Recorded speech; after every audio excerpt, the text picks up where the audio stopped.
Hello and welcome to another episode of The Average EV. Today we are doing the final leg of a road trip from Indianapolis to Maryland. Let's get into it.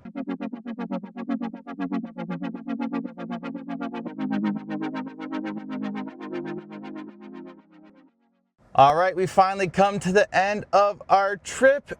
First, we're going to start by heading to Columbus to go get some lunch at a place that we like to eat at.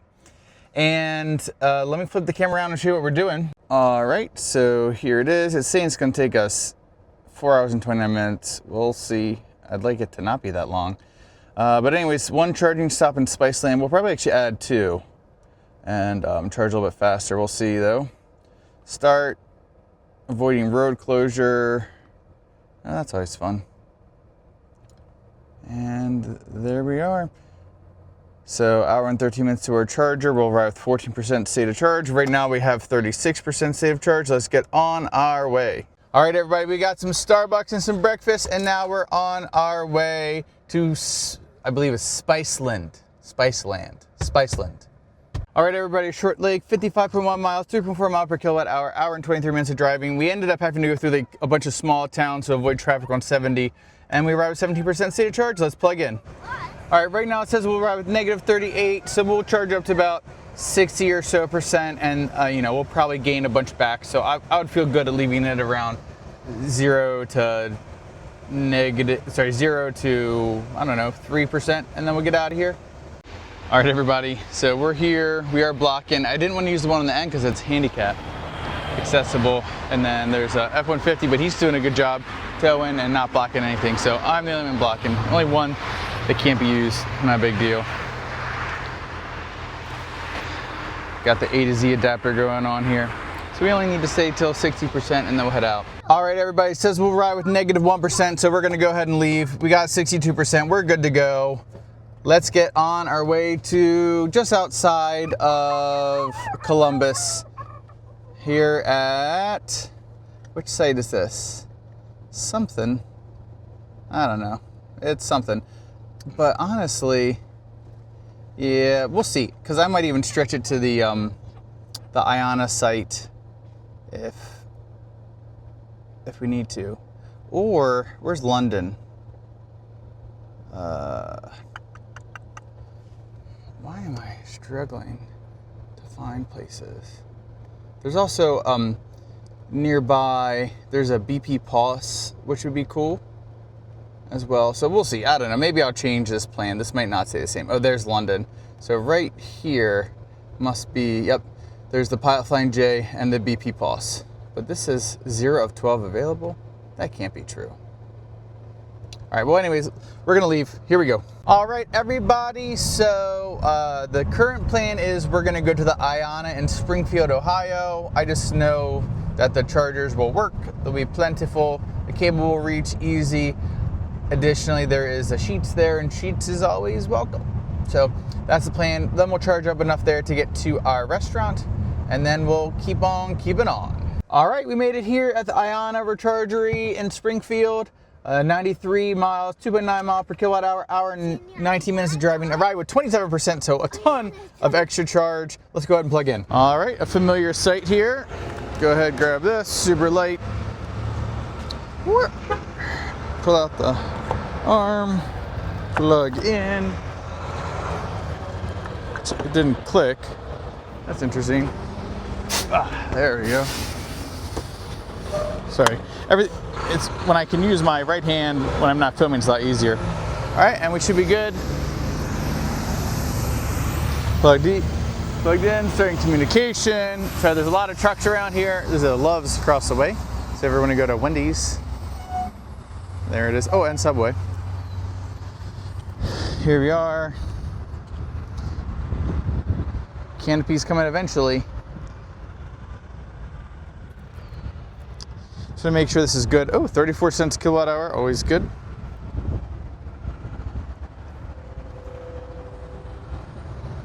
And we're charging. Excellent. So I'm going to go ahead, run inside, and then I'll kind of come back around and show everybody the charging site. All right, we are about 20 minutes into this charging session. You can see we're starting to dip with that sharp fall off. Yeah, 19 minutes. I know, 13 minutes. Oh, we're 13 minutes in, we're starting to see the dip. 56%, 69 kilowatts. I'm gonna get in the car and see how much more we need to get on our way. So it says we're gonna arrive with 41%, so we're gonna go ahead, unplug, and get on our way and go get some lunch. All right, we're gonna go ahead and cancel the session. Stop. Yeah, 57. Yes, I'm sure. Stopping. There we go. All right, and let's go to Columbus. All right, everybody, we're here about to leave from our spot in Columbus where we had a wonderful lunch of barbecue. So this is gonna take us 25 minutes to go 14 miles to get to the Reynoldsburg, Ohio IANA site where we're gonna go. We're gonna fill up pretty big there because it's 34 cents. Yeah, and charge, yep. It's 34 cents a kilowatt hour, and then we're gonna head home. It says we'll arrive to home around 11:30. We'll see if that happens, or if it ends up being a little bit later, a little bit earlier. We will find out. All right, we're back at Reynoldsburg, Ohio, the IANA site. Decided to use a different stall today. Still easy. All right, and then let's go ahead and look over here. Should be bad connection. Try again, follow these steps. Okay. Well, it's firing up, so it might be okay. Plugged in, preparing. Yeah, that was weird. Okay, well, it's still working, so here we are.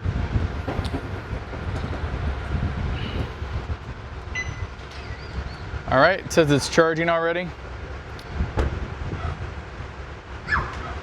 Sweet. All right, well, I'm gonna get in the car and I'm gonna figure out how much we need to charge to get to our next stop. All right, so we're heading to the Philadelphia Tesla supercharger. Sorry, I almost forgot.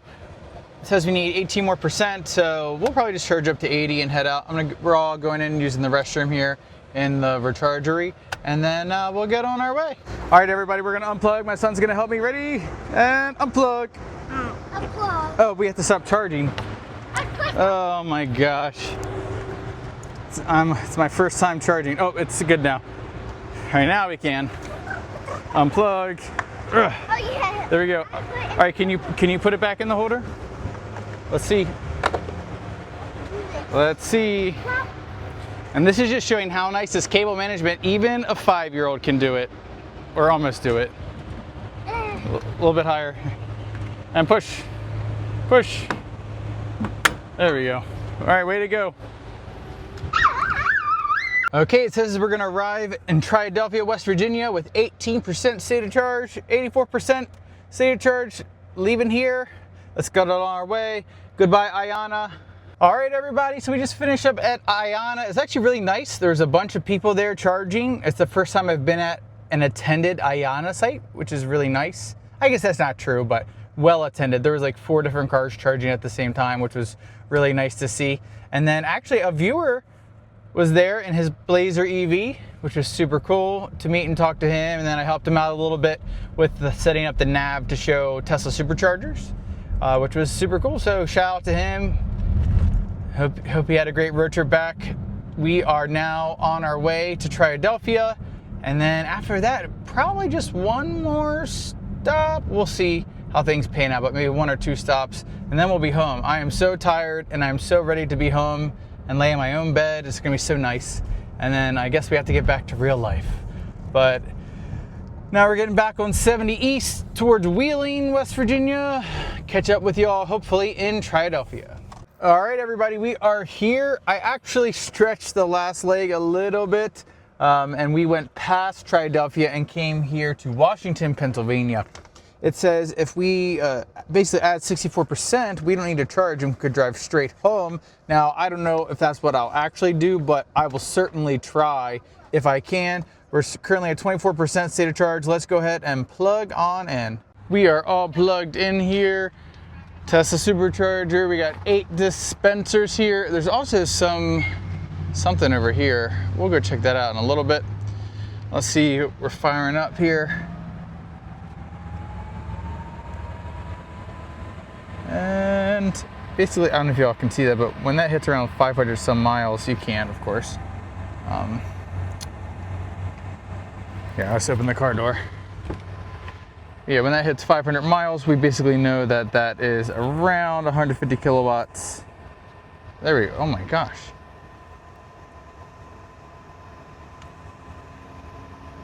Yeah, so we're at normal speeds. We're gonna go ahead, use the restroom. I think they're gonna go into Giant Eagle.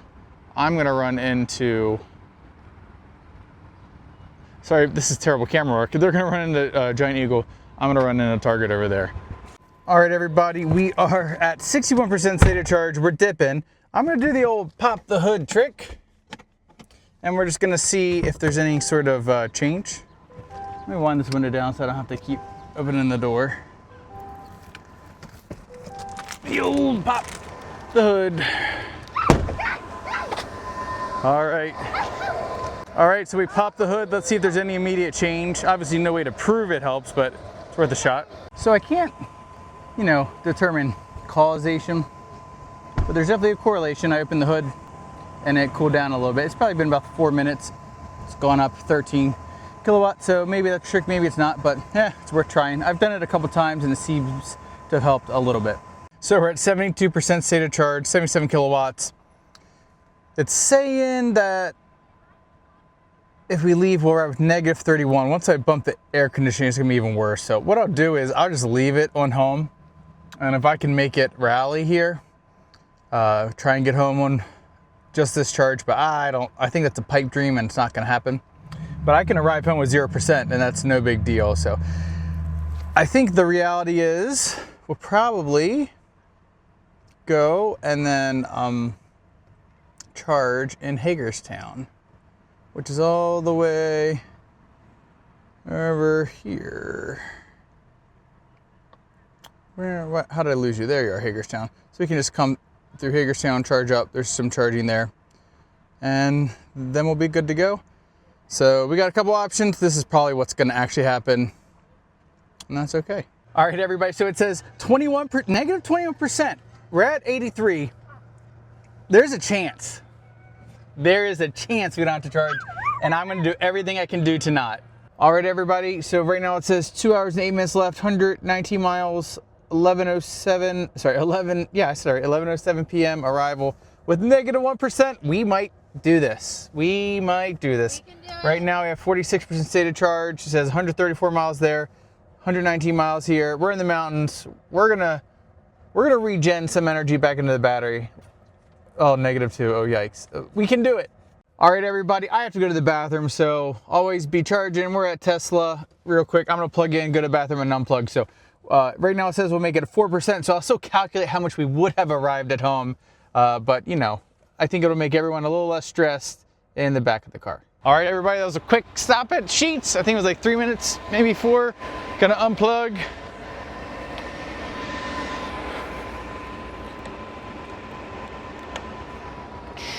There we go.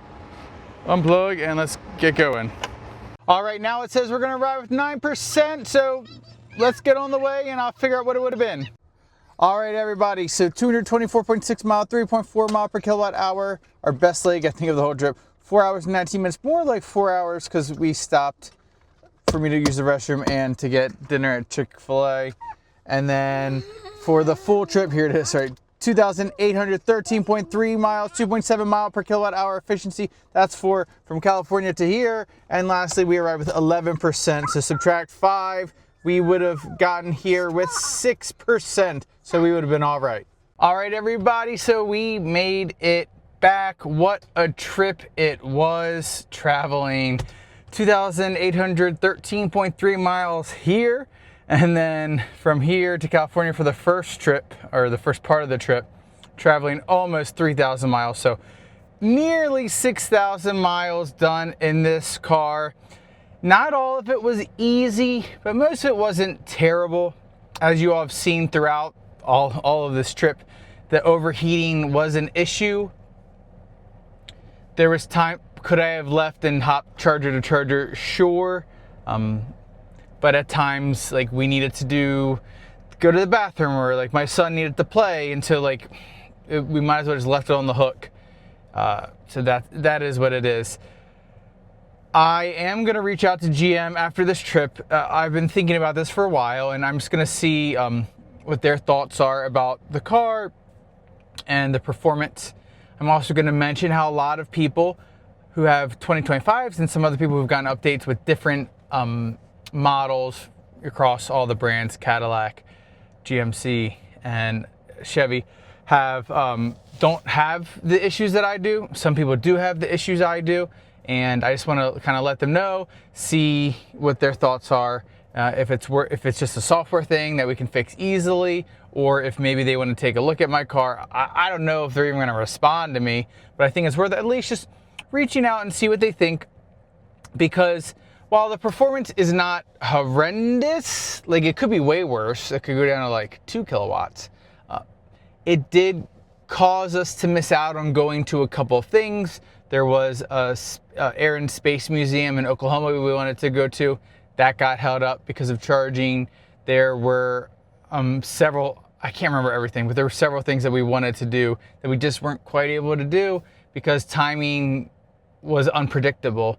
And that's kind of what I've been saying about this GM dip all along, is that it makes it really hard for the EV driver, the owner, to know what to expect. And so I had an idea and I didn't put in enough cushion time. And honestly, if I did, we'd have to be waking up at really early hours every day, you know, reflecting back on it. Maybe we should have added an additional day both ways to help mitigate these issues. But at the end of the day, in my opinion, I just wish that GM could fix the cooling issue so it just keeps the battery cool enough. It mitigates the dip, gets rid of it completely, and then I know exactly what to expect on a trip. Later this summer, we're going to be taking a trip in the ID4, and I know exactly what to expect with the ID4, and I plan to video that and share that with everybody and just show kind of what the difference is and how we kind of behave, because in the ID4, usually the car is done before we need to go, which is a good thing. And so we usually always have a little bit of extra energy, whereas in this case, with the Equinox, sometimes it was, if we really had a long break and needed to do a bunch of stuff, but sometimes like we were legitimately waiting on the car so that we had enough to make it to a charger at times. Sorry about that fly. So anyways, I'm going to do a full evaluation or summary video about both trips going out and back to California. I'm going to have all the money added up. I'm going to talk about all the issues after I've had a little bit of time to reflect on them. Maybe I'll have gotten a response from GM, and then I'll share that with you all. So thanks again so much for watching this series of videos. I got into EVs and wanting to do YouTube content because of watching road trip videos, because it really helped me see what it was like to do it, to do the thing, to get the EV and to do it. And when I watched them, I decided I can do that. And that was with the Hyundai Kona. And so that's why I like to provide this to you all, so you all can see it and determine whether it's something you want to do or not, and see all the issues that do arise from time to time. And yeah, so I hope I kept it real. I hope I kept it honest. I hope you all enjoyed everything, and thanks for watching. So if you haven't already, please remember to give it a like, a subscribe, hit the notification bell, and I will catch you all next time.